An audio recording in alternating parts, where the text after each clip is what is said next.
Hi, you're listening to Hear This Idea, a podcast showcasing new thinking from top academics at the University of Cambridge and beyond. George Rosenfeld is a student of human, social and political science here at Cambridge and the founder of May Week Alternative, an initiative encouraging students to celebrate the post-exam period by donating a personally significant amount of money to an effective charity.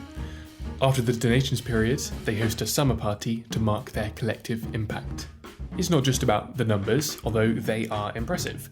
Over £160,000 raised in under 3 years, protecting about 180,000 people from malaria.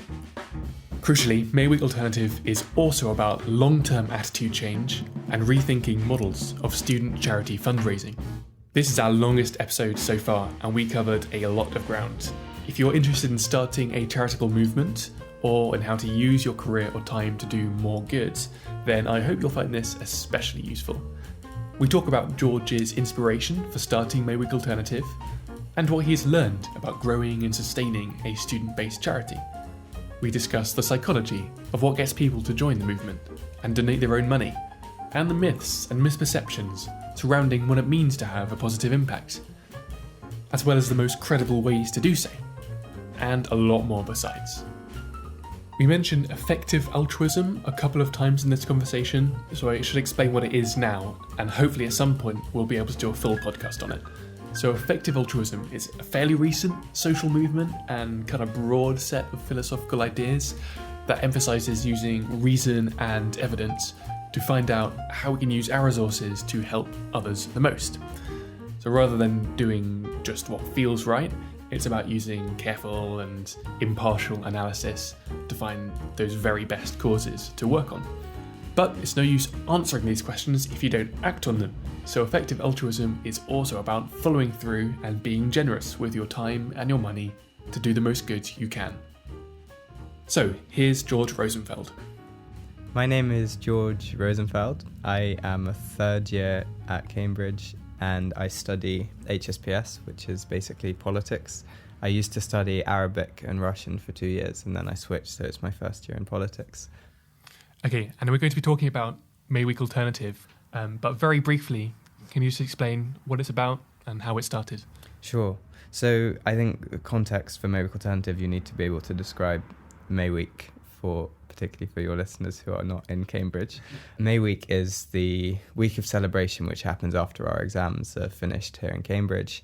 And I mean, what it's most famous for are these huge balls, which are quite famous all around the world. I think before I'd even started studying here in Cambridge, people were asking if they could come to the May Ball, if I could get tickets and things like that. So they're the staple of May Week, I suppose. But more broadly, it's sunny. There's not very much time in Cambridge, which we enjoy without deadlines, and it's an atmosphere which you just don't get any other time of the year. When you join in your first year and the tickets start coming out for May Balls, it's kind of expected that you'll go to your college's May Ball, and tickets, to give some idea, cost an average of about £150, but the most expensive ones will be £200 plus. And it seems to be kind of expected most people in a social group will go to the May Ball. And that's not to say it's a bad thing. It's something which people really enjoy. It's a once in a lifetime experience, and it's, you know, letting your hair down at the end of the year. But it is quite remarkable how it's become normalized. And I remember just thinking, I'm in a room of 18-year-olds, and it's kind of expected that we're going to spend £200 like on ourselves for one night. I'd just never done that before, and was quite surprised at that dynamic. So May Week Alternative is very simply an initiative which tries to put charity at the heart of the May Week celebrations. The way we do that is we invite students to celebrate May Week by donating the approximate cost of a May Ball ticket or an amount which is significant to them to charity. We recommend the Against Malaria Foundation, which is independently rated as one of the most effective charities in the world. And we have very generous match funders, which means that every single donation is doubled. We then host at the end of each year during May Week a summer party, which is not really like a May Ball, it's a bit like a garden party, but we call it a celebration of giving.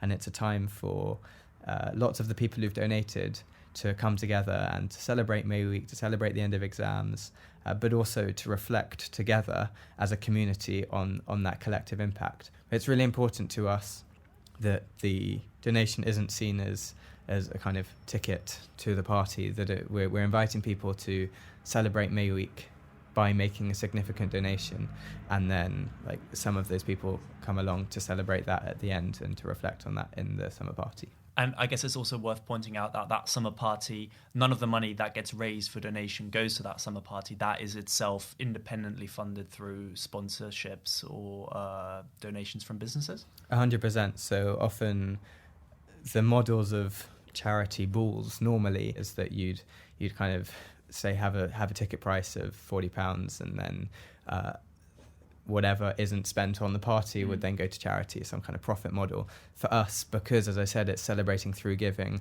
100% of that donation, actually 200% when you consider the match funding, goes directly to charity.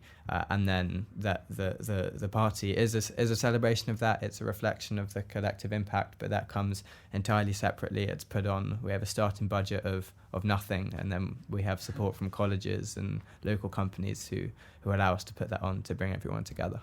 Before we kind of go into the specifics of what you did with May Week Alternative and what is happening this year as well, I'd like to just take a step back and just talk about your views on charitable giving before. So if I understand it right as well, you did a lot of charity work back when you were at school. And I'd just be interested to see how you kind of think about charity in general and what you really wanted to do differently with May Week Alternative. I had some experience of fundraising and thinking about global issues when I was in school, and that felt like something which is really important to me. And when I came across May Week, there was the juxtaposition of these two factors on one night, which was the fact that the Trinity, which is my college, the Trinity May Ball ticket deadline was coming up, so everyone was deciding whether or not we'd be going to the balls, and we were all ready to spend that amount of money. And then I went down to a talk which was in Trinity by Rob Mather, who is the founder of the Against Malaria Foundation.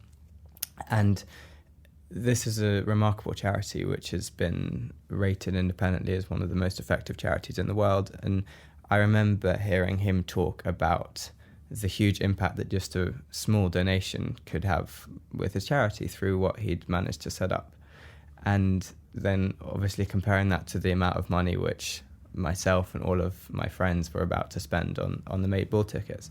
And I remember thinking, it's incredible that it's normalised to spend that amount of money on ourselves. Imagine if also we could use May Week to normalise that amount of money being spent on others and on looking outside of Cambridge and on trying to create the sort of impact which Rob had managed to create through the Against Malaria Foundation.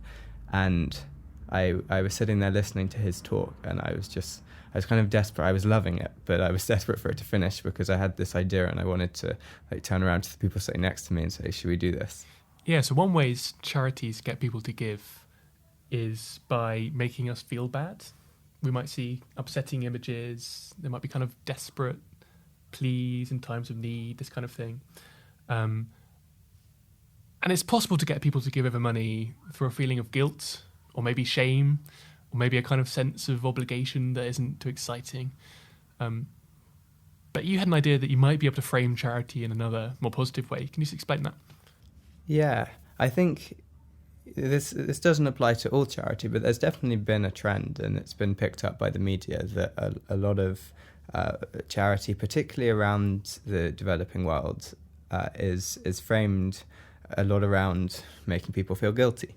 So you have, in some ways, it is just a reflection of the way that the world is, but you have often broadly the idea that look at this huge suffering, and if you don't do anything, then the suffering will continue.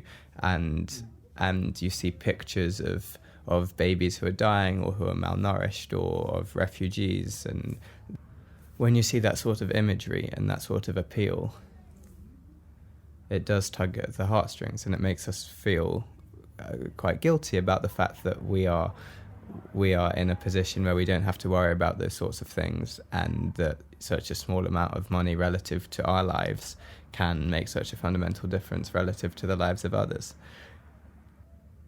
I think this has been quite an easy model for charities to fall into, because we're only human. We have some level of compassion, and so there's only so many times we can be shown this sort of imagery and not do anything about it. It does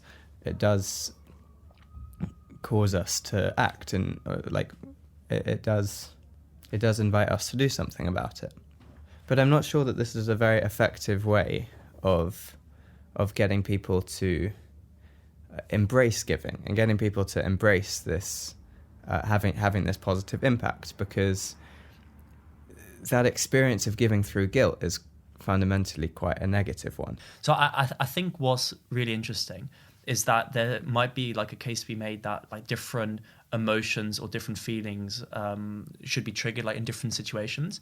So I know when like these charities that do kind of use these like kind of really heartfelt appeals probably have spent like a lot of money or time thinking about what is the best way to craft their message, and you get a lot of instances where it's very clear that presenting just the facts alone won't be able to speak for itself, and then seeing an advert like that on TV might be the right time and point to capture that emotion. But as we were kind of talking about before with May Week and a lot of what that Cambridge experience is, that doesn't really fit the tone of trying to capture people, and framing it in a positive celebration way is really, and fostering that sense of community, I think as well, is a really good way to try and capture the feeling there and engaging people through that. Yeah, and I think when you look at the context of May Week, you have two directions you can go down. One option would be to take the kind of, I guess, extravagance which we were speaking about before, and which May Week is often associated with, and go down some sort of route which is, there's so much suffering in the world, and yet we're spending so much money on ourselves, and we're having the opposite of suffering. Really, we're having like this is as good as it gets on planet Earth, basically, with those sorts of parties. How can we be doing that when there's so much suffering around? And surely we have some moral obligation to stop those patterns of excessive spending and start giving.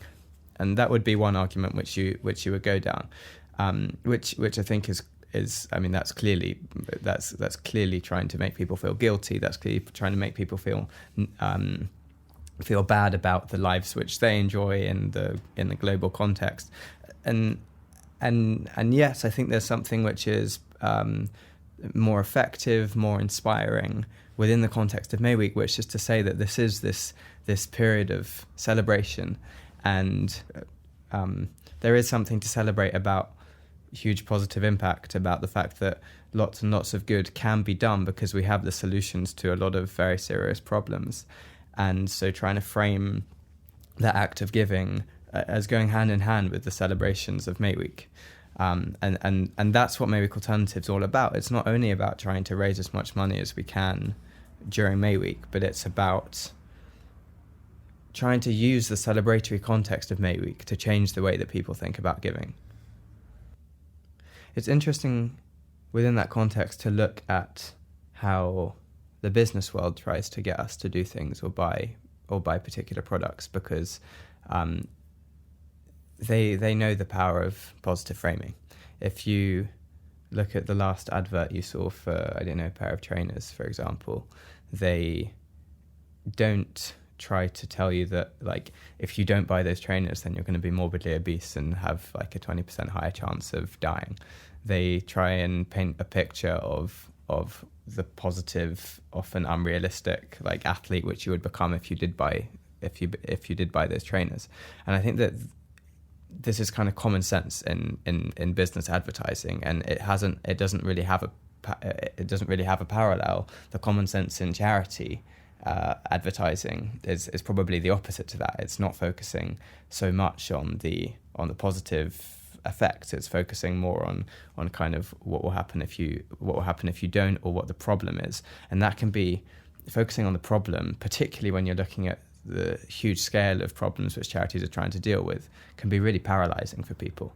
And I think what you want to do is go for something which can actually empower people, and empower people not only to feel like they can do something to help the problem and to help solve the problem on one occasion, but empower people that this is something that they can focus on like in the long term. And for that, some more positive framing is really useful. What did bar mitzvahs teach you about the importance of framing giving in a positive light? So bar mitzvah, for context, is the Jewish coming of age ceremony, which you have when you're 13 as a boy, 12 as a girl. And I think this was the first time I'd ever come across charity, because it's quite common within the Jewish community to do something for a particular cause, for charity, whether you're fundraising or asking for donations instead of for gifts. It's quite common to do something for a charity to mark your bar mitzvah. And I think the thinking behind that is it's a time of real celebration. It's a time when kind of everyone comes together and you've become an adult. But it really is a big celebration, and they also have like a big party very often. And it's important to put giving back at a time of celebration right at the heart of what the bar mitzvah is. And so when I was 12 years old, my parents said, you know what, your bar mitzvah's coming up in a year, you should find a charity, do something for a charity. And so I was looking up various different charities, which one would I support? And that was the first time I came across what charity is. This idea of like you give away something which you have, and that can, through this organization, do a lot of good with other people who have a particular problem. And that set in motion something which I never really looked back on. But I wonder whether there was something to do with that context of the bar mitzvah, the idea of embracing giving because of a celebration, which empowered rather than paralyzed me to feel that was something which I could do something about, and which I could embrace over the following years.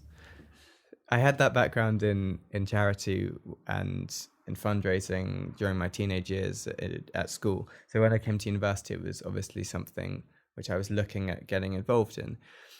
But there was something which I noticed about the way that student charity, when you get to university, is normally done. And I think this is primarily because students don't have very much money, disposable income, which they can spend on others, basically. And what this led to was student charity being largely focused around one of two principles. One is we will make it transactional. So, for example, a bake sale or even a lot of charity balls work on an essentially transactional model that, yes, you might be paying £80 for a ball and it may only be worth £50 and the extra £30 going to charity or something like that. But it's transactional, so you kind of don't feel like you've made very much of a sacrifice. You're getting something in return. The other principle is based on imperceptibility. So we will try to make sure that you don't even notice that you've made this donation. An example of that might be initiatives which round up purchases which you make and give the extra bit to charity. Or in the context of May Week, buying a May Ball ticket for £150, £200, and then, hey, do you want to make this £1 donation on top of that? And it's all based on it's based on making it, kind of embedding it into your life so that you haven't really noticed that you've given very much to charity. And these are great because students don't have very much money, and so making huge donations isn't necessarily part of the model, and these things do raise a lot of money, so that's great. But what no one was doing was saying, hey, through these charities, doing this, i.e. donating a lot of money, can have a huge impact. Should we do this? No one was actually asking the question to students of should we make a positive decision that we should do this because it will have a huge impact. And that was to me something which was just screaming out to be asked, because if you don't ask that question, you're setting a limit on what you can actually do with students, and not only of what you can raise there and then, but then on how you're asking students to engage with charity going forwards. So I guess as well, kind of giving students an ability to form part of their personality or form part of their purpose around that charitable giving, as I felt you clearly resonated with the Bar Mitzvah celebration around it, of using a celebration or that kind of entry point to find a much deeper purpose in charity that goes beyond that celebration and throughout your life. Yeah, I completely agree. I think the word identity is really important in that, because there's something about it being a deliberate decision, which plays into identity in a way that, like, putting some money in a bucket or donating because you see a picture which makes you feel bad on your news feed, that's not really interacting at all with your identity. Whereas if it comes in, like, I mean, Bar Mitzvah is an excellent example there, right? Because I'm literally becoming an adult, and what is the first thing I'm doing when I'm becoming an adult is I'm putting kind of giving at the heart of my identity as a Jewish adult.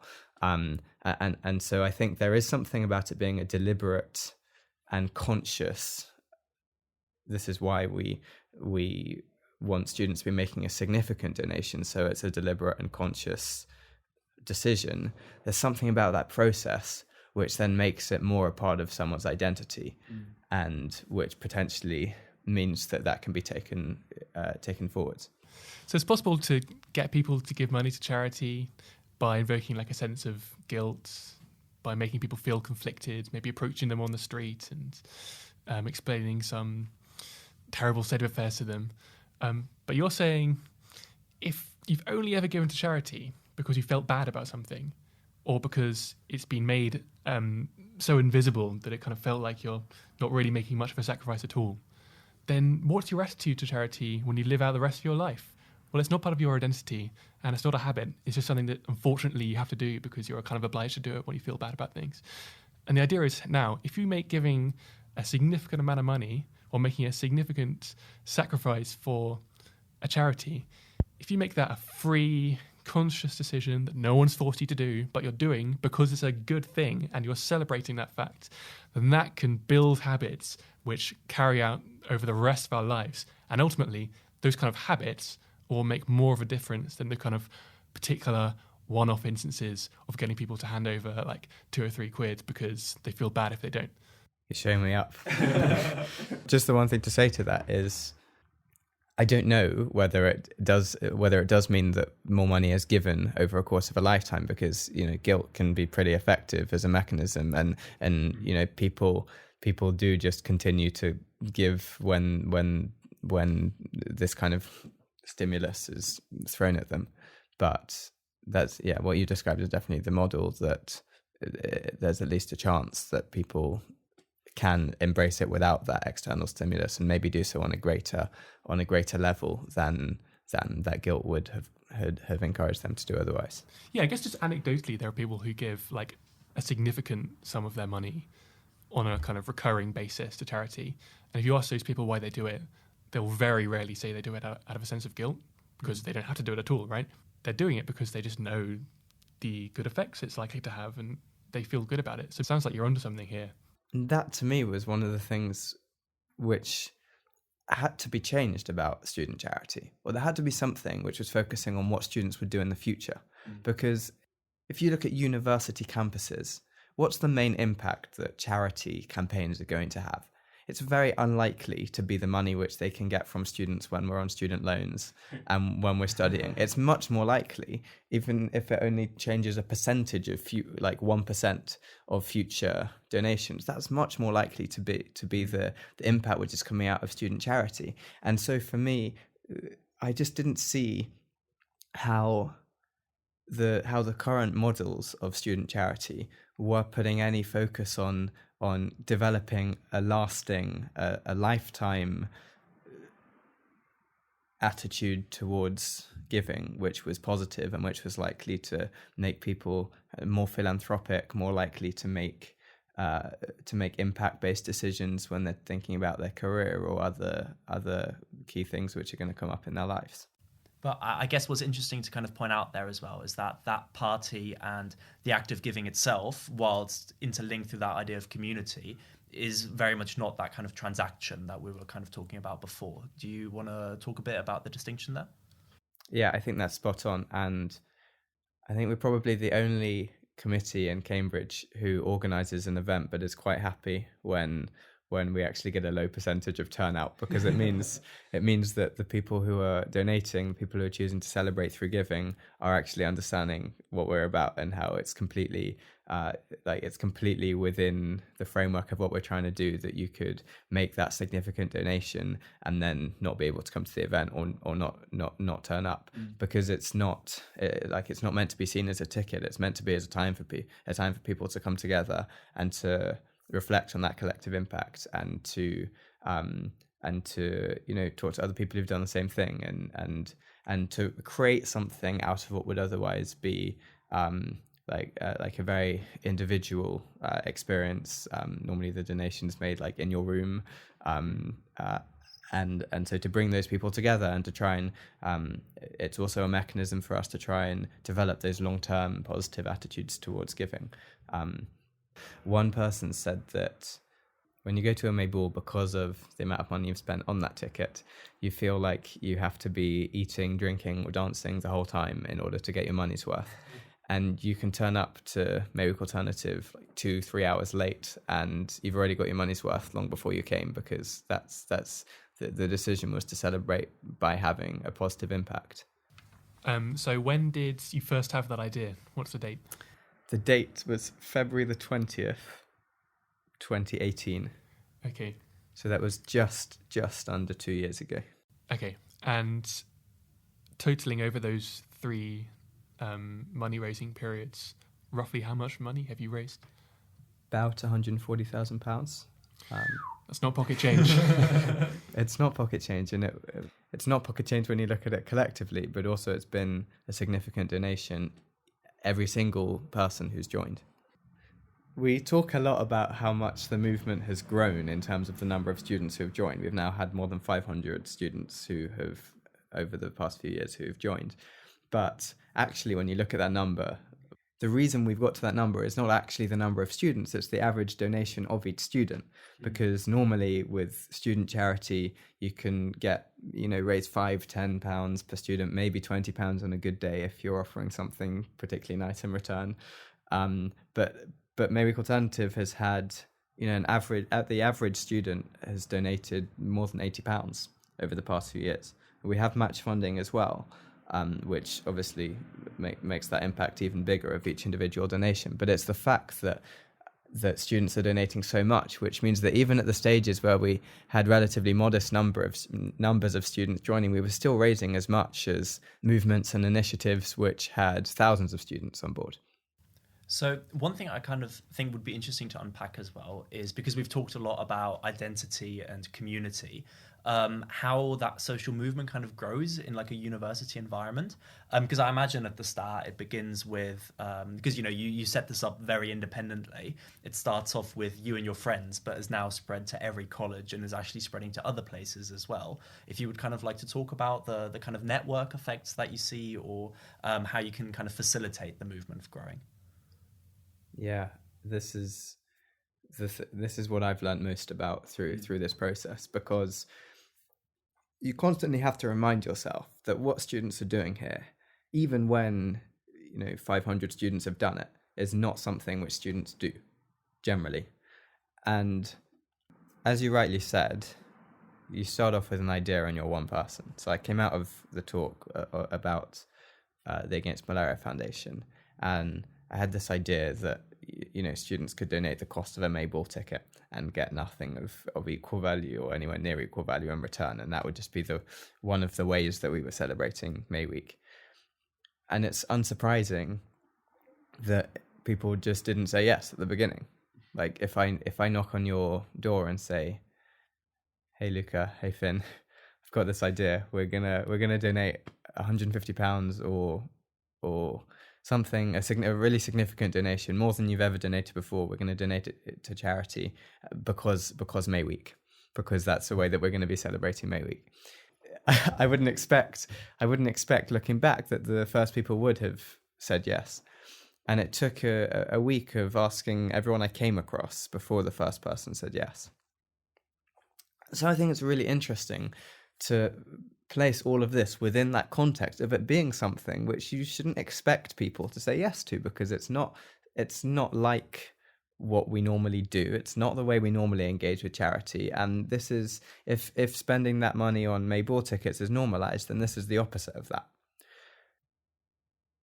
The first thing which was in my mind when I was trying to get the first person was, all I want to do is get 10 people this year. If we have 10 people this year, we've got match funding. Let's say people donate £150. That's £3,000 that will protect thousands of people from malaria. That'll be a huge impact. We'll have a wonderful time in the process. And then we'll have proof of concept to take it forwards for next year and to show people this is something which worked. This is something which 10 people have done. You can also do it this year. And then hopefully in the future, you'd get to a point where you have 80, 90 people doing it every single year, and you raise thousands of pounds. And so in order to get to that 10, I just need to find one, and then we each need to find 4. And so once you find the first person, you're no longer a crazy person with an idea, because you have that legitimacy which comes from someone else having decided that this is something that they want to do.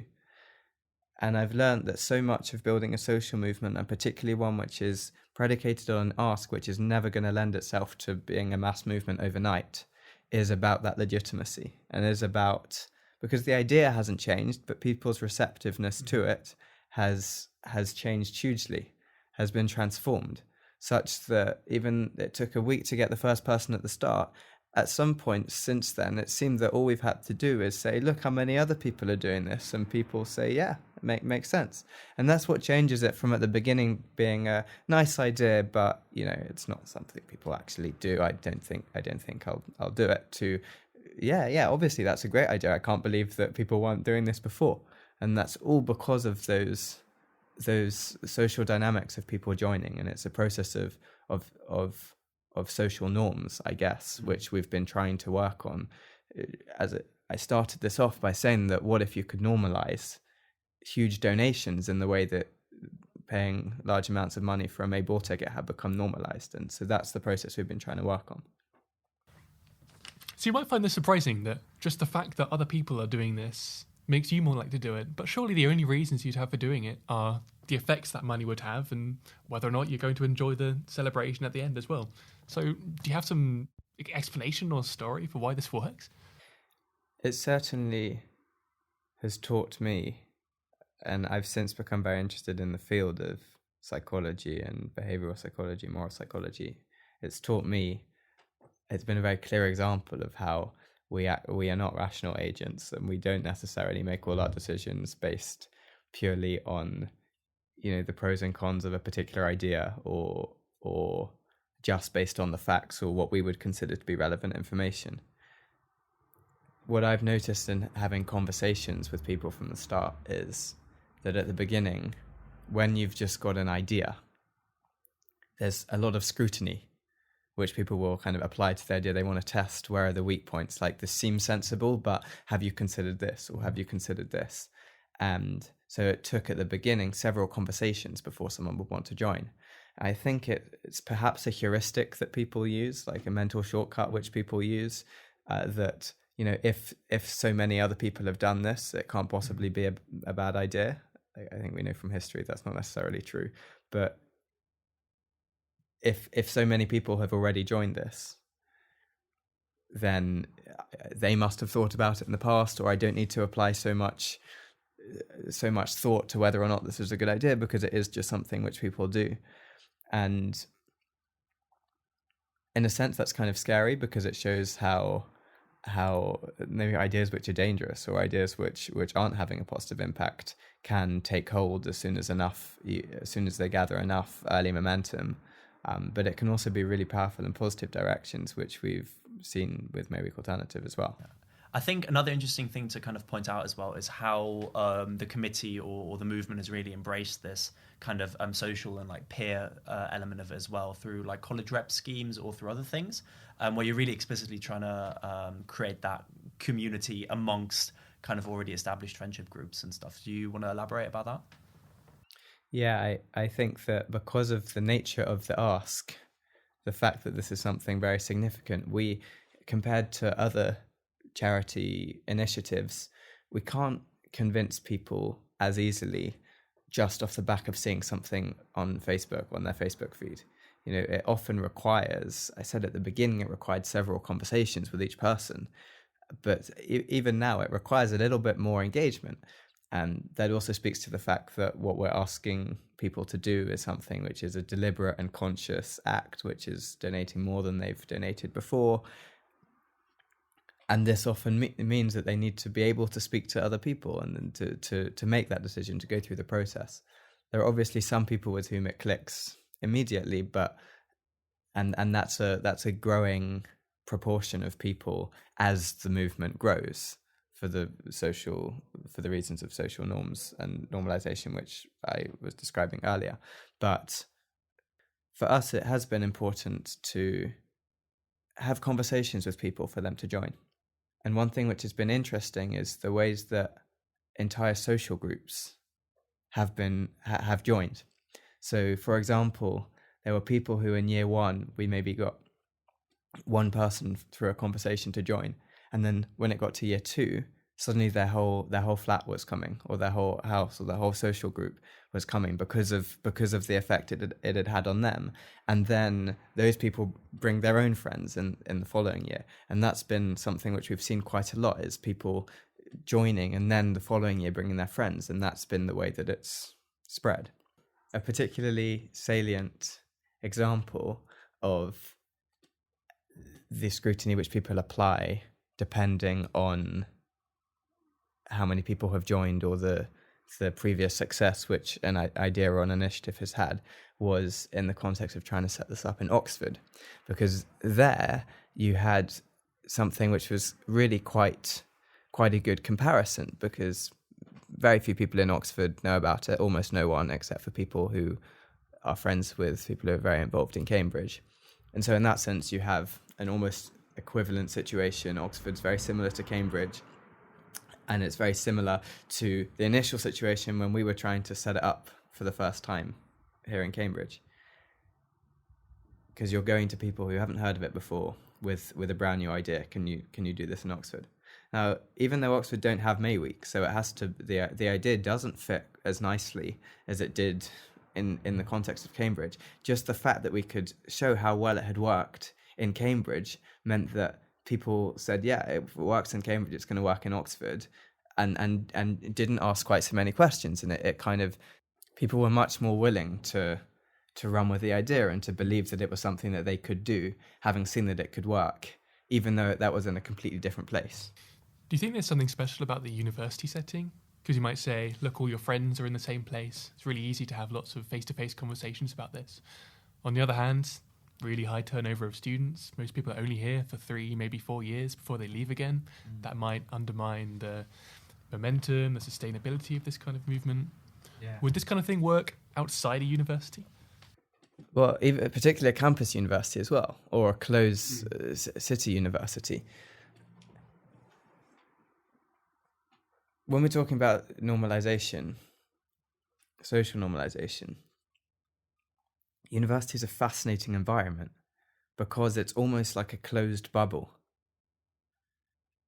And so you wonder whether you can reach a critical mass within that closed bubble, which isn't possible or which is much harder to do in kind of open society. And particularly because of that high turnover which you talk about, it means that we're standing in the Freshers' Fair, and some freshers are hearing about May Week Alternative before they've even heard of May Week. Now we're in our 3rd year, which means that a significant number of students have only ever been around in Cambridge when May Week Alternative has been around. So from a legitimacy point of view, it's kind of, it's a part of Cambridge, and it can become that very, very quickly. Now, the question is, that high turnover means that you're getting people coming in all the time, but you're also getting people leaving, and potentially you're getting some of the people who really like May Week Alternative right at the start, who are leaving, and who are, you're therefore losing every year quite a large number of people who were who had joined May Week Alternative. Within that, you're obviously looking also at the committee, so people who set it up moving on, and the founding team not being able to run it year on year on year, and so you have to build some kind of institutional methods of being able to repeat this, because you lose the individual perspectives and experiences.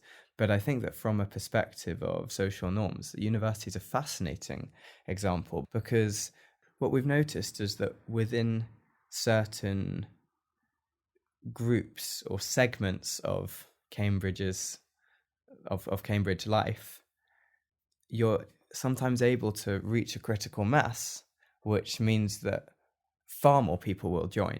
And it's achievable because it's only in maybe the hundreds of people rather than in the thousands. But I imagine there's probably a critical mass even within the 20,000 students in Cambridge, whereby you'd be able to accelerate that growth even more quickly.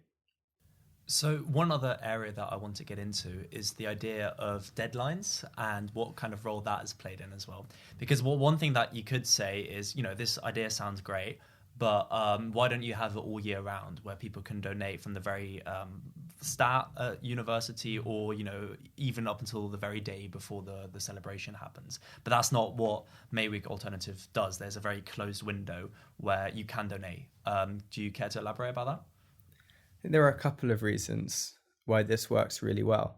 And initially I was skeptical about the idea of a deadline, because the concept was getting people to celebrate May Week through giving, and the idea of putting a deadline on people donating to charity seemed quite strange. But I think partially it's built into our psychology as students that we will procrastinate until we have to do something. And so I think there are a lot of people at the beginning who were thinking, this is something which it'd be great if I did this, but I don't need to do this now, and then would just never have got round to actually doing it. So in that sense, having a deadline means that people have to make a decision, and a lot of people will then fall on the yes side of that decision. There's another part of it as well, which is to do with the nature of what we're asking people to do. And we know, and I know from going around and talking about it right from the beginning, that when you're suggesting that students donate more than they would otherwise ever donate up until this point, or £150, something of that order of magnitude, that it kind of turns people off before they've even got any further. It makes people kind of very, very defensive and very, not defensive, but when you're suggesting something which requires donating a significant amount of money, that puts people off kind of before you've even started. And so one thing which is really nice about having a specific period in which people are donating is that for the whole of the rest of the year, you can talk to people about the idea, and you can get people on board with the philosophy of what you're trying to do without having a scary ask from them. What that means is that when you later come and say, well, would you like to join? They've already decided that it's a good thing. It's something that they want to do, and they've given it more of a chance because there wasn't a kind of scary ask at the beginning. So because of those factors, having a specific period in which we're trying to galvanize as many people as possible to actually join the movement, to off the back of all the conversations we've been having over the course of the year, that it's all focused on this time. It also leads to what's quite a magical environment during that period, because everyone's doing it at the same time. You get that sense of community, and you get that sense of buzz around it, that people are all deciding at the same time and are therefore talking about it.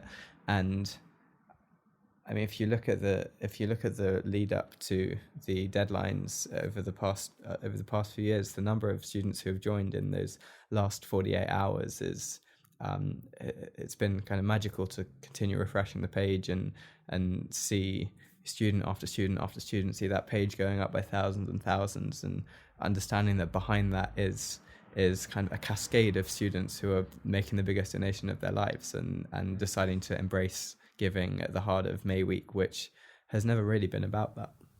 And probably a bit of laziness as well, waiting for the very last moment to do so.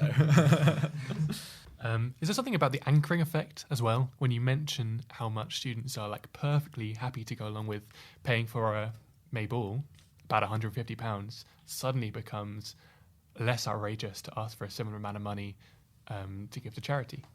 Yeah, I mean, I think that being in an environment where paying that amount of money is normalized in this particular week makes it easier to suggest that that sort of money is what people might want to donate. I don't know, you might have to lower that recommended amount in an environment in which that you didn't have that.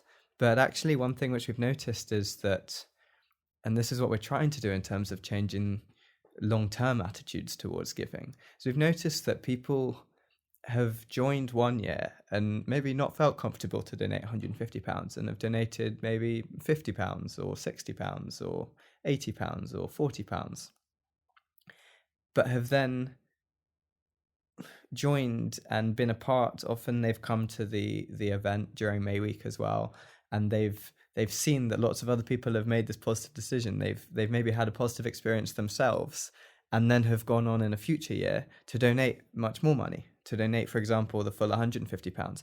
There's even one person who at the beginning, his reaction was, yeah, no, it's a really nice idea, but it's not for me. I can't myself donate £80, or I just don't feel comfortable giving away that sort of money.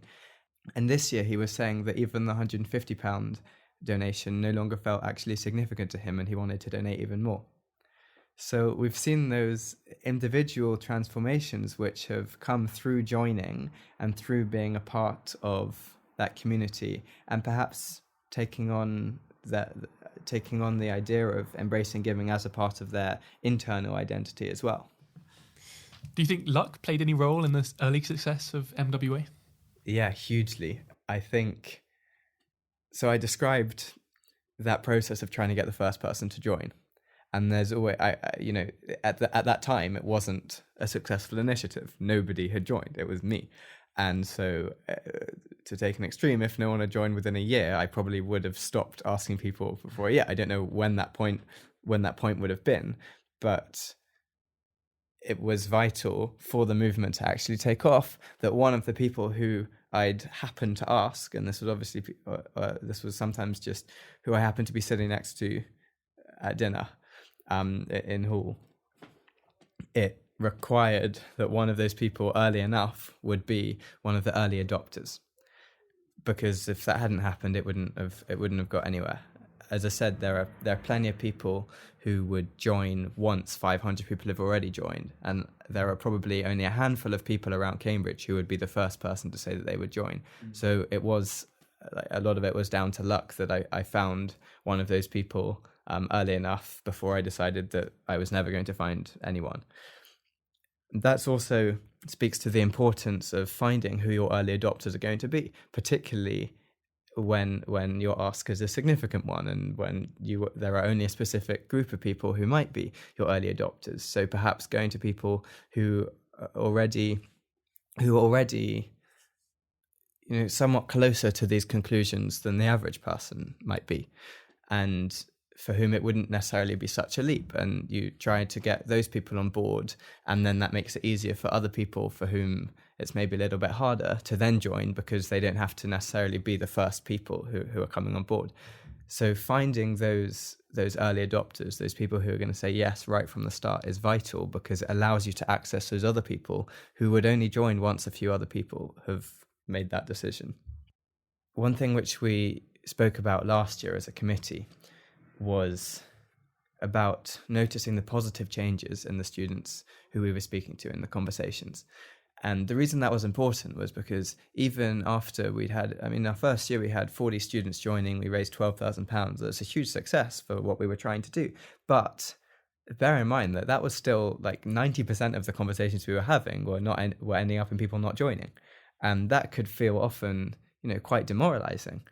And what we were trying to remember in our heads was that you might have in the first year 10% of people join, And in the second year, 20% or 30% of people join. And the next year, 30% or 40% of your conversations are leading to people joining. And that still means that even by the third year, the majority of conversations you're having are not ending successfully, which can be quite demoralizing. And we thought that one of the key threats to the success of May Week Alternative, or the long-term existence, would be us not seeing that positive, not seeing the fact that your success rate was doubling year on year, but instead feeling that we were being rejected, to put it in those terms, most of the time. And so I think that when you're looking at a movement which isn't easy to join, having that positive mindset is vital for the individuals who are actually involved in trying to grow it. So far, we've talked about two kind of really interesting elements. On the one hand, we talked a lot about the social effects and how people take cues from people in their immediate surroundings, and how that can influence their own decisions in donating. But then on the other hand, we've also talked about how most people end up donating and end up, I guess, showing that signal of donating right at the very end or right on the very last day. Has there been anything that you've kind of thought could help with that? Yeah, so this is the exact question which we were asking ourselves as a committee this year. It's these two factors: the fact that it's easier for people to decide to donate once they've seen other people already do that, but also that the majority of people won't donate until the deadline comes up. And that means that if you've got a month of trying to get people to join, then maybe for 3.5 weeks it doesn't look like very many people have done it. And if you could get to a point where, say you've got 500 people who are going to join, if you could get to a point where 100 of those had joined within the first week, that would make it a lot easier for the following 3 weeks to get more people to join, and then you might get to 600 or 700 rather than to 500. But the problem is, how do you get those people to donate early, right? You could have individual conversations, and I could explain that to you and say, hey Finn, if you're thinking of donating, it'd be really great if you could do it this week rather than waiting until the end, because that might encourage other people to join. But that is quite a hard thing to do on a mass scale, to speak to people not only about joining but then asking them to join early. But on the other hand, it's very hard to incentivize people, because we are explicitly about people donating, and that's because of the act of giving, because of the impact which that would have. So we don't want to be like, well, you can have a free shirt if you donate in the first week or so. And so the solution which we came up with, speaking to our match funders, was offering to triple all donations. So all donations are doubled anyway, but offering to triple them within the first week, 10 days of the donations period. And that's what we've done this year, and it's been hugely successful. We've basically got about double the number of people as we had last year, but just within those first 10 days of tripling. And that means that we have several weeks left, but we can now have those conversations with people who are perhaps more uncertain, but with the legitimacy which comes from already having had more than 300 people donating and already having raised almost £90,000 in just this year. And so we're hoping that will make it easier for people who are maybe more on the fence to decide to join. So it sounds like you've learned a lot over the last couple of years about building a charitable movement. We've talked about anchoring, we've talked about group effects, we've talked about the idea of a critical mass. But do you have unanswered questions here? Are there things you'd still really like to know? There are lots of questions which I would like to know the answers to. One of them, I described earlier, that at the beginning, for anyone to join, it required a few conversations with them. And as time goes on, and particularly as you have the legitimacy of previous success, it becomes easier and easier for people to join without having lots and lots of conversations. And what's interesting for us is what percentage of people who join can come without even having a conversation with a rep or without knowing anyone else who was previously involved. What percentage could come just from seeing a poster or just from seeing something on their newsfeed and could already decide that they wanted to join? And essentially this speaks somewhat to how powerful can social normalization be? Like at what point Is there a point at which you could get more than half of people without having had conversations? If you reach a particular threshold, maybe you don't need to have any reps at all. Maybe you can just get lots of people joining because this is something which people do, in the sense that like Mabels don't necessarily need reps. It's obviously different because they sell themselves, whereas people don't necessarily themselves receive anything for the donation. But that's the question I'm fascinated to understand is can you get this normalization to a point at which people just join without necessarily requiring too much stimulus? And what the implications of that, I think, are quite profound. Because if you look, we've been talking about student charity, but if you look at donations as a percentage of income or wealth in society as a whole, it's really low. Like, people just don't give very much. Like, the fact that they're giving what we can pledge, which is considered kind of revolutionary, is 10%. So in the broader context of society, when average donations are not particularly high as a percentage of overall income or overall wealth, if by whatever mechanism it could be normalized that people actually gave more money generally to charity and gave away more money, could such a process of normalization spread across not just a university campus around a specific week of celebration, but could you envisage a process through which the way that people in society as a whole think about giving and the amounts that they give was also changed by similar dynamics to what we've experienced? It's interesting that, at least in wealthy countries, there's actually like a stigma taboo against too loudly advertising the fact that you're giving lots of money to charity. It's like a bit arrogant or a bit kind of showy. And that's something which is really troubling when you're looking at creating those outcomes through a process of social normalization. Because one of the key mechanisms of social normalization is the fact that people know that other people are doing it and that it's part of their identity, right? And it's something which they are expressing. And we've had that within Cambridge as well. Like, there's obviously we have to be really careful that May Week Alternative doesn't become perceived as a mechanism through which people show that they're very generous, right? Because of that taboo. But obviously, if we're trying to get more and more people to do this, because this is something which lots and lots of people want to do, we need to make people comfortable to say that this is a decision they've taken because they think it's the right thing to do.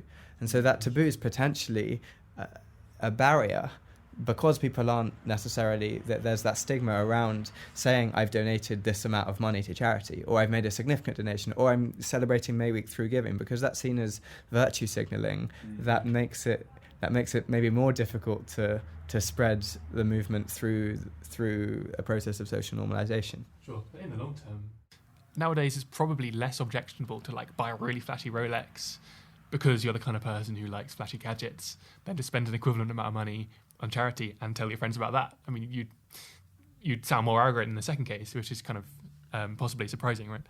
And you see this also, although this is a slightly separate point, but the same dynamics exist, or the same kind of double standards exist in the charity sector as a whole. So, for example, we don't have a problem with people earning loads of money, like in something which is an amoral, like, leave immoral to the side, but in some amoral industry.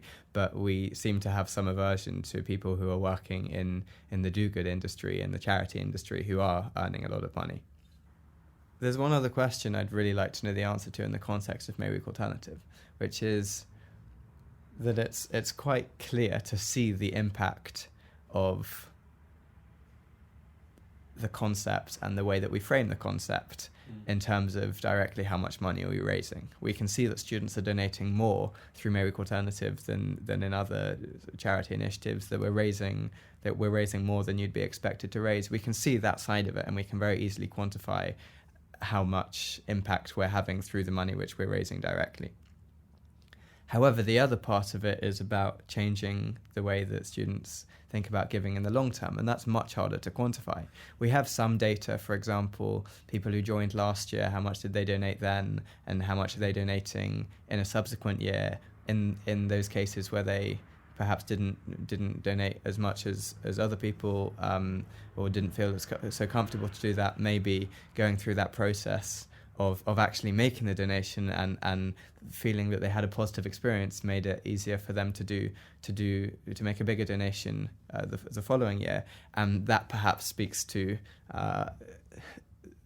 the possibility of having a long-term impact on people's giving habits, which is, as I said before, that's probably where the larger proportion of our impact is going to come when you consider how long students are going to be living for, and how much money they're going to earn over the course of their careers. But it's difficult to know to what extent is joining May Week Alternative likely to have that impact on your attitude towards giving in the long term. There are a few different levels I think this may be able to operate on. One of them is simply that even for people who maybe thought that donating a lot of money was a really good idea, but hadn't actually done it, maybe simply doing it on one occasion through May Week Alternative in this framework which we've created breaks down the barriers to future giving and makes people feel more comfortable to donate in the future. And I think there are a couple of examples of specific individuals, and I probably include myself within that, for whom that is the case, and who now feel more comfortable to donate, even if we did think it was a good idea in principle beforehand. The ideal situation would be that joining May Week Alternative for any student leads to this kind of long-term change in habits of giving. But one hypothesis which I've been thinking about is whether actually there is an already visible impact on the attitudes of people who are on committee, who are organising it, or who are reps. I think that I obviously have more contact with them than I do with people who are joining but are not necessarily as involved. But I've seen that it's kind of become, this way of thinking about charity has become second nature to a lot of reps, to a lot of people who are on the organising committee. And so I wonder whether perhaps there's something about the process of pitching a concept which helps with that internalization process, which helps with taking something from being a social norm, i.e. maybe you joined because loads of other people joined and it seemed like a good thing to do, to being an internalized norm, i.e. something that even if a lot of people were not doing this in another context, it's still become perhaps a part of your identity. And I think the sorts of things that reps do, for example, changing their profile picture or telling their friends that this is something that they endorse, perhaps help with that process of embedding it into identity, perhaps help with that internalization process. So when you look at the fact that we have like more than 70 people who are in that capacity in Cambridge just now, and see how maybe those mechanisms are particularly powerful in changing attitudes towards giving, there could be really serious impact within that context. What needs to happen for that short-term change in approach, which is visible, as I've said, to become a long-term change in approach, is for those social norms, those external norms, to become internalized. And I'm interested in what the process is for people who have different levels of engagement. How can we want to know how can we create that impact and create that process for everyone who joins. But I wonder whether it's particularly powerful, and we've already seen evidence of it with people who are actually involved in trying to get others to join. And so one of the ways in which we try to get more people to join is by, as soon as someone donates, sending them an email which says, "Thank you very much for donating. Why don't you suggest that your friends join? Bring your friends. If you're celebrating in this way, why don't you ask your friends to celebrate in this way?" I wonder whether there's also some power in that, in people having those conversations with their friends. They're more likely to be internalizing this as something which is important and central to them. One thing that I'm not sure if this is going to make the final cut, but I think it's an interesting idea to raise. Like, one thing that this really reminds me of is like a lot of what I think like volunteering tries to do as well. So you mentioned before that like the two ways that students typically engage in charity is either through transactions or it's kind of imperceptible. But the other like big way I know students engage is volunteering. And I know a big part of that is as well like behind, the doors or like what some of these organizations are planning as well is, of course, if you're going to go volunteer in Africa, that's not going to be as effective as if you just transferred all the money you spent on the flights or whatever there. But part of the idea is that if you actually spend 2 months in the country with the people, that leaves such a lasting impression, that the idea is that if you then go on into your later career, that impression stays with you and that kind of culture of giving stays with you as well. And I think there's a lot of similarities between what you just said now and so when I volunteered for the Cambridge Development Initiative, what the founder was saying literally the exact same thing of I really hope that this will have a long-term impact when people actually go on into the real world and then come make their career choices or their donation choices or what have you. And it's interesting because this idea of volunteering, particularly abroad, is often criticised. Yeah. And one of the arguments is, or one of the refutations of that argument is, well, it shouldn't take that experience for you to feel engaged with the issue. Yeah. I'm telling you what the problem is. But on a psychological level, that doesn't... I think it does work. And if you speak to people who are involved in charities, particularly charities abroad, have this problem because volunteering isn't easy, right? There's nothing obvious that you could go and work in the headquarters and help to, pack up envelopes or fill in Excel spreadsheets or something. But it's not particularly easy to see how a model of volunteers is really going to increase your capacity that much, and certainly not as much as actual fundraising or donations or money would. But I think you're completely right that there's, particularly for young people, an idea that volunteering is an easier thing for young people to do than donating, and that even if that volunteering has basically negligible, could be rounded to zero impact, its main impact is in the connection which the young person is developing with that charity. I think this is actually quite a nice transition into the discussion of effective altruism as well, because now we're essentially talking about how can people maximize their impact and how do we kind of think about how far our donations can go, and are there more intangible things that we need to consider as well? Finn, do you want to... Well, I can just imagine someone listening to all of this and thinking it's really great what you've done, really encouraging, but you might just be sceptical about the effectiveness of charity in general, and more narrowly of charities which focus on development and aid. And you might say, look, historically, they might not have been as effective as we'd hoped. In some cases, they might even have done more harm than good. So you might think that we should be very careful about just assuming that these kind of charities are going to do good. I'm doing currently a module on NGOs. Okay. And one thing which frustrates me in the study of NGOs and the critiques of NGOs is that this is kind of taken as a criticism of, for example, the entire sector. Yeah. One episode of poor practice within a particular organisation is seen as a reason to doubt the entire sector. And I think that when we think about charities, the main reason we're thinking about them is because we're thinking, which charity should I donate to, or which is it's not a theoretical question. And you just don't have to have a conclusion which is that all charities are this or all charities are that. You just need to find one charity or a couple of charities which you think do a good job. Especially now as well. So I'm kind of coming from a development economics background, but we're living through such a revolution at the moment as well of these things being tested and actually finding evidence, and NGOs and governments actually actively trying to maximize the impact that they're doing.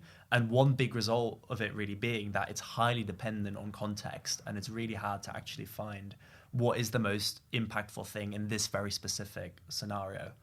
So when we talk about effective altruism, I think one thing that's really interesting to kind of see is that it kind of takes a very logical, almost quite a robotic approach to donating, because you're literally, calculating and writing out the equations of how can I maximize my impact. What I find really interesting about May Week Alternative and how you've pitched it today and how it's operating is that it kind of merges two different worlds. Because on the one hand, the charity and the cause you're raising money for is the Against Malaria Foundation, which is the most effective, or one of the most effective charities when you look at think tanks such as GiveWell or other evaluators. But on the other hand, you've got that logical side there. On the other hand, there's this intangible side to it as well, of that identity and community and trying to make a long-term impact. And I find that like melding of ideas really interesting. I think the central challenge for the effective altruism movement in terms of outreach, in terms of reaching a broader proportion of the population, is how can you combine those two things? Because the mechanisms through which effectiveness is calculated and decisions are calculated in effective altruism is something which doesn't necessarily appeal to a particularly broad spectrum of the population, and yet these are ideas which I think that it would be great if more people were taking on, but maybe you need to approach it from a different angle, and I think that's part of what May Week Alternative is trying to do. You mentioned that people accuse effective altruism as a movement of being mechanical, and I think built into that there's an implication that it kind of lacks heart or lacks any emotion, which is something which I've always found quite challenging to given that the reason that people are trying to work out the answers to these important questions is because they fundamentally care and they fundamentally want the most amount of good, regardless of kind of other considerations which might get in the way. They want to dedicate their lives and their money to having the most amount of good, and the fact that gets kind of converted into the idea that they somehow like care less than the average person, I think I think that's kind of problematic. I mean, it might be worth putting it this way. Effective altruism says that it's useful sometimes to quantify the effects that your giving might have, to quite seriously evaluate how different charities work and perhaps even to compare them. But that's a separable question from how to convince people to give to the charities or the charity that turns out to be most effective. And I hear a lot of self-described effective altruists just draw quite a quick conclusion from their commitment to evaluating charities to then saying, well, surely people ought to be just very easily persuaded as soon as we use these arguments. And if they're not persuaded, well, they're not reasonable enough. But it just sounds to me like framing charity as a kind of celebration just sounds so much more natural and, at the end of the day, effective. Well, that's the irony, isn't it? Yeah. It's not to say that the way that effective altruism goes about convincing people is wrong. It just may be less effective. And let me put it to you in this way. I told you how difficult it was to get people to join right at the beginning. If I knocked on your door and said, I'm going to give you a series of facts here. Mayball tickets cost £150. They make you a little bit happier for a night, and they give you experience which you'll be happy about for the rest of your life, let's say, or for a few more years.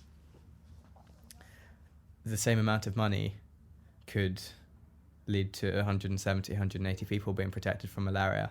That could mean that a bunch of those people who would have got ill, don't get ill, don't die, are able to go to school, are able to get out of poverty. How can you now go on and... Surely you can't now go and buy your Mayball ticket. You must instead donate that money and all the money that you are going to be spending on forms of excessive and unnecessary consumption to charity. How do you respond to that? I think it would have taken more than a week for me to get the first person to join. So May Week Alternative, they encourage donations to a charity called the Against Malaria Foundation.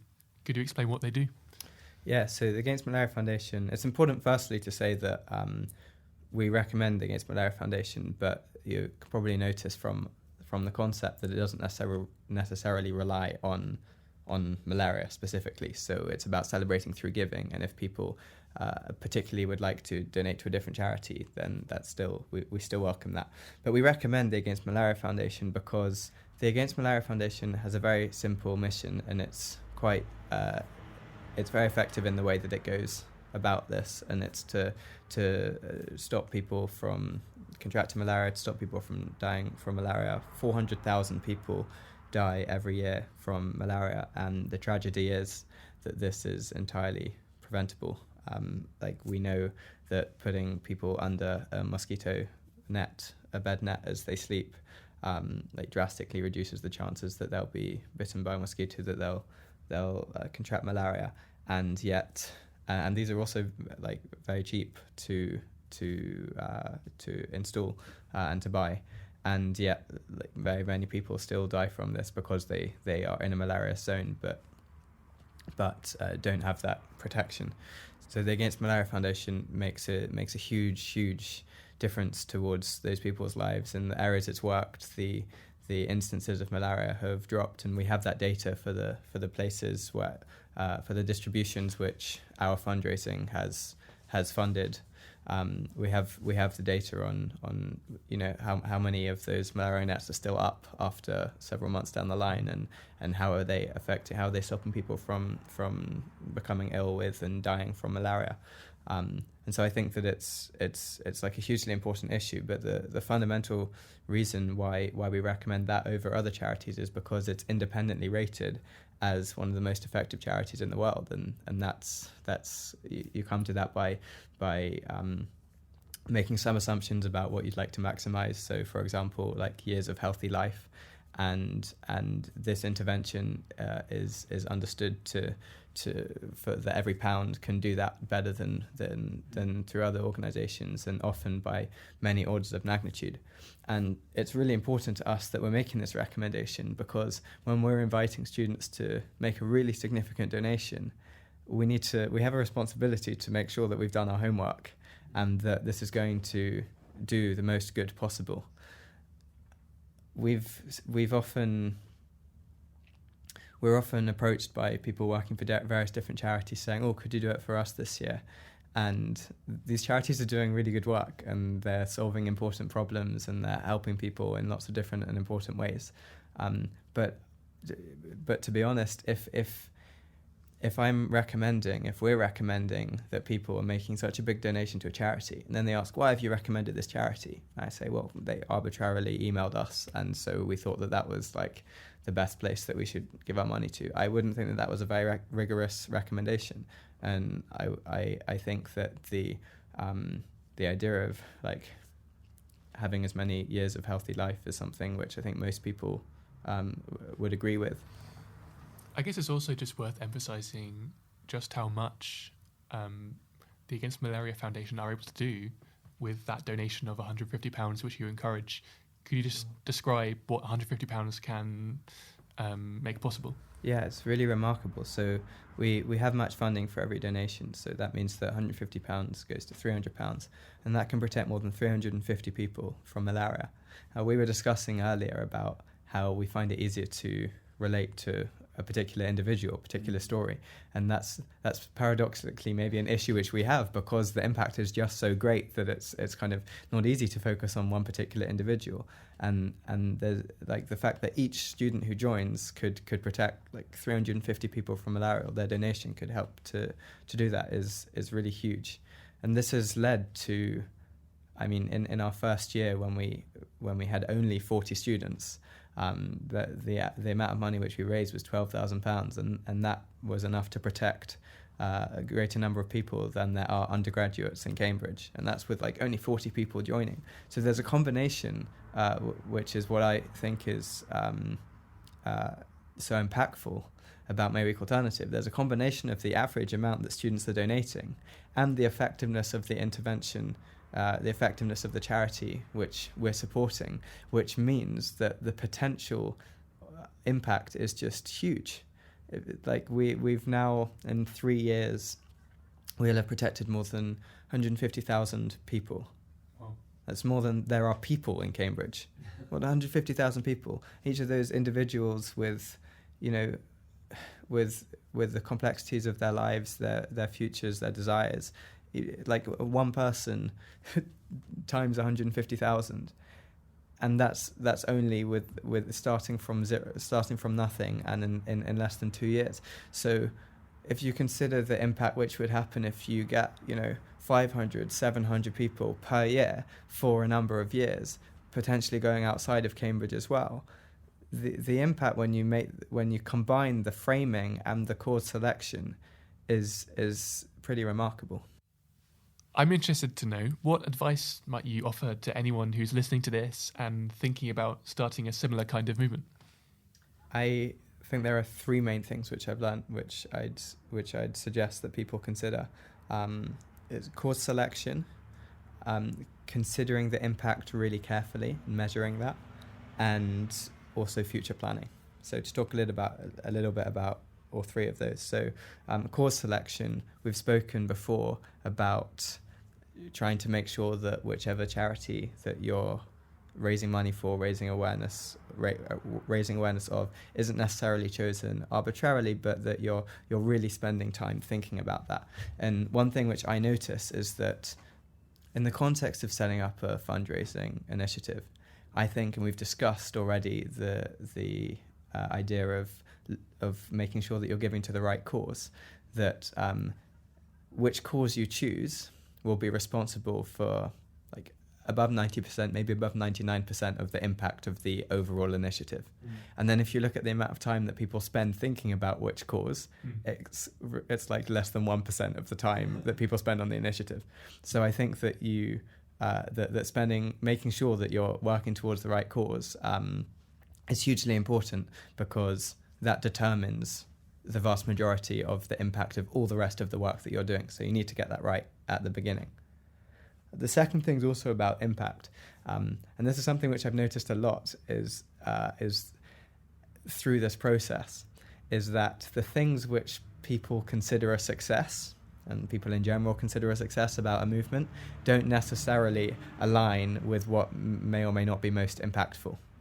And I think a really good example of this is counterfactual impact. So that's the idea of not only looking at like how much money have we raised, but what does that mean?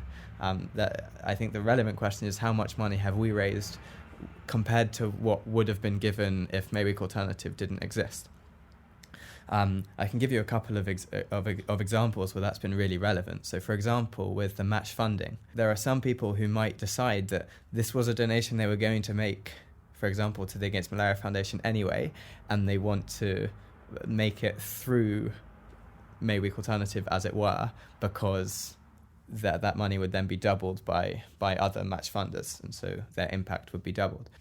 I'm not saying whether that's a good thing or a bad thing, but it's important to recognise that that £150 which came from that person would probably have gone to the charity anyway, and so this has implications when you're thinking about which sorts of people are you trying to get to join. Like at the extreme, we could try and focus entirely on people who'd already decided to donate to the Against Malaria Foundation anyway, but then the marginal impact which you're having isn't necessarily so large. So I think that a really important question to ask is, are you actually expanding the size of the pie, or are you just taking a slice of the pie away from potentially what's going to a different cause anyway? And that's why changing the way students think about giving, trying to get students to give more than they otherwise would, is really important for us, so that it's not just that they're donating to us and then next time a different charity asks them for money, they then will be less likely to do that. I think in the charity sector more widely, like the incentive structure isn't necessarily set up to have this focus on what I would call new money, which is really important. Like if you're fundraising in WaterAid's fundraising department, for example, surely money which would otherwise be much less likely to go to any charity at all should be more of a priority than money which otherwise would have gone to UNICEF or some other kind of charity. And you have loads of situations whereby a specific amount of money has been set aside to go to charity anyway, and you have lots of people competing over that, and essentially all that's happening there is it's going to one cause over another cause, whereas pursuing a different channel might be generating new money or money which wouldn't have gone to charity anyway. It's an interesting thought, right? So no particular charity has an incentive to think about counterfactuals and just to kind of expand the size of the charity pie, because as long as they get more donations, that's a win for them. and they don't need to worry about the fact that those more donations just came from someone who would otherwise have given to an equivalent kind of charity. So you need that like bird's eye perspective about just doing more good in general, not worrying about the particular, charity. And I guess the question is, how do we kind of get those incentives going? And that's why it's important. I think the incentives aren't there. But that's why it's important for people who are in my situation to be really, really aware of that, because you could have people. I've had people who said, I was going to make this donation. I could, I could do this and then not do that. What do you think about that? And like the incentives of May Week Alternative is, what are we trying to maximize the amount of money which May Week Alternative raises? Yeah. But I think that that's probably a little short-sighted as a view, and that, again, we need to consider not only how much money is adding to our total, but what's the differential, what's the marginal impact which our total actually signifies. The final point is about future planning. This is particularly relevant in the context of university, where we have that high turnover. But the impact of having an initiative like May Week Alternative around in 5 or 10 years versus not is orders of magnitude greater than whether it goes a bit better this year or a bit worse this year, whether we raise a little bit more or a little bit less. And so with that in mind, I think that it's always much more salient, how's this year going to look? You want to focus on that. But if it ever comes to a question whereby you could spend a little bit more time thinking about increasing the chances of future existence versus optimizing what's currently happening now, then I'd advise almost always going for that future planning.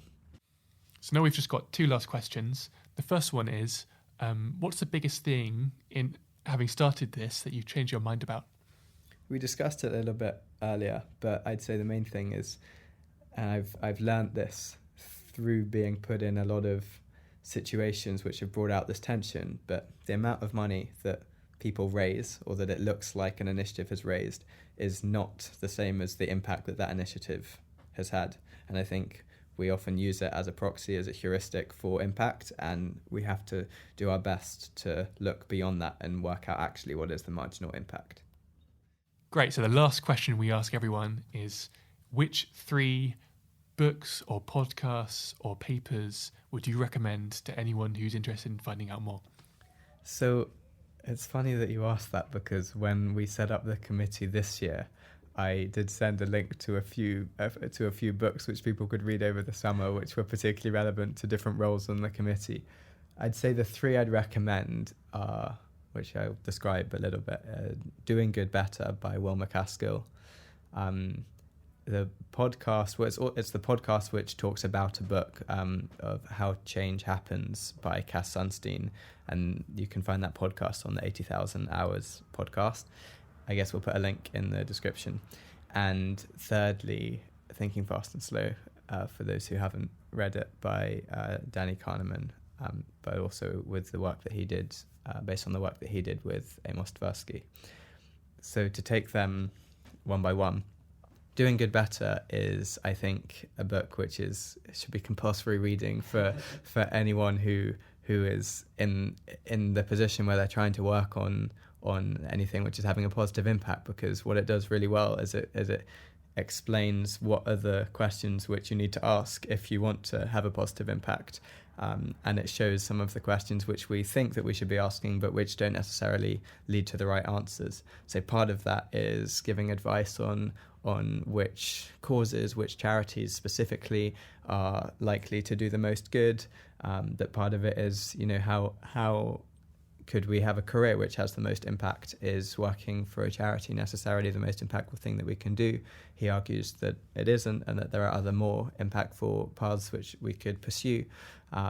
Even how we live our lives. So in the decisions of what we wear or what we eat, which are the decisions which are actually going to have the biggest impact, and what are the mistakes, the most common mistakes which people make, and things which we think are going to be positively impactful but either have negligible impact or in some cases actually have a negative impact. So that's the first book. Now, Thinking Fast and Slow is, I think, the if doing good better is the Bible for positive impact, then I think Thinking Fast and Slow is the Bible for understanding how people work. And in setting up a social movement and trying to encourage a behavior which isn't an expected behavior, understanding how people make those decisions, not as rational agents, but understanding how our psychology is built has been hugely important, because I don't think that we could have got anywhere in terms of getting to these outcomes without understanding what's actually driving whether or not someone joins, or what's driving someone's decision to donate or not to donate, or to donate X amount versus another amount. And it has some really surprising implications. And as I was reading it, going through, it's quite a long and involved book, but as I was reading it, I was taking notes, and I put in red and in bold anything which potentially had a use with May Week Alternative. So I think it's a treasure trove of behavioural insights, and I highly recommend it. And then thirdly, how change happens. So this is particularly interesting in the context of the social dynamics of a movement. And earlier on, I was talking about the importance of finding early adopters and the legitimacy which comes from more and more people joining. And he writes about this in his model of social change, Cass Sunstein. And he suggests that for different ideas and for different actions and behaviors, he describes some people as being different numbers, so from a 0 to 1 million. And what that means is that, for example, let me take May Week Alternative. So there are some people who will do this without anyone telling them, who will donate that amount of money without anyone telling them that that's the right thing to do, and they're a 0. And then there are some people who will only do it once 10,000 out of the 20,000 people in Cambridge have done it, and there are 10,000. And so what's really important is finding the early adopters, which are your 1s and your 2s and your 3s and your 4s. And therefore growing outwards until you can access eventually even those people who would have waited for a lot of other people to join first. What it's really interesting, what it's really useful for is understanding how a movement can grow from 1 to very many, the dynamics behind that, how often people falsify their preferences, or you can't necessarily tell what someone actually believes, because there may be social factors or other factors which are preventing someone from expressing what they truly believe. And it could be that actually seeing enough other people doing a particular action will change someone's preference or change someone's belief on a particular issue. So understanding all of these in the context of social movements is really important, because it teaches you how you're going to get to that next stage and how that will lead to the future growth as well. George Rosenfeld, thank you very much. That was George Rosenfeld on starting a charitable movement and the psychology of giving. As always, if you want to learn more, you can read the write-up at hearthisidea.com/episodes/George. There we go into more detail on everything discussed in the episode, and you'll find links to George's recommended reading and listening. Also, we would be really grateful if you could leave an honest review on Apple Podcasts or wherever you're listening to this. We still don't have any reviews yet, and they're supposed to be a really effective way of getting more people to find out about the show. If you have constructive feedback, drop us an email, feedback@hearthisidea.com. And of course, if you would like to support the show more directly, you can also leave a tip by following the link in the show notes. Thanks very much for listening.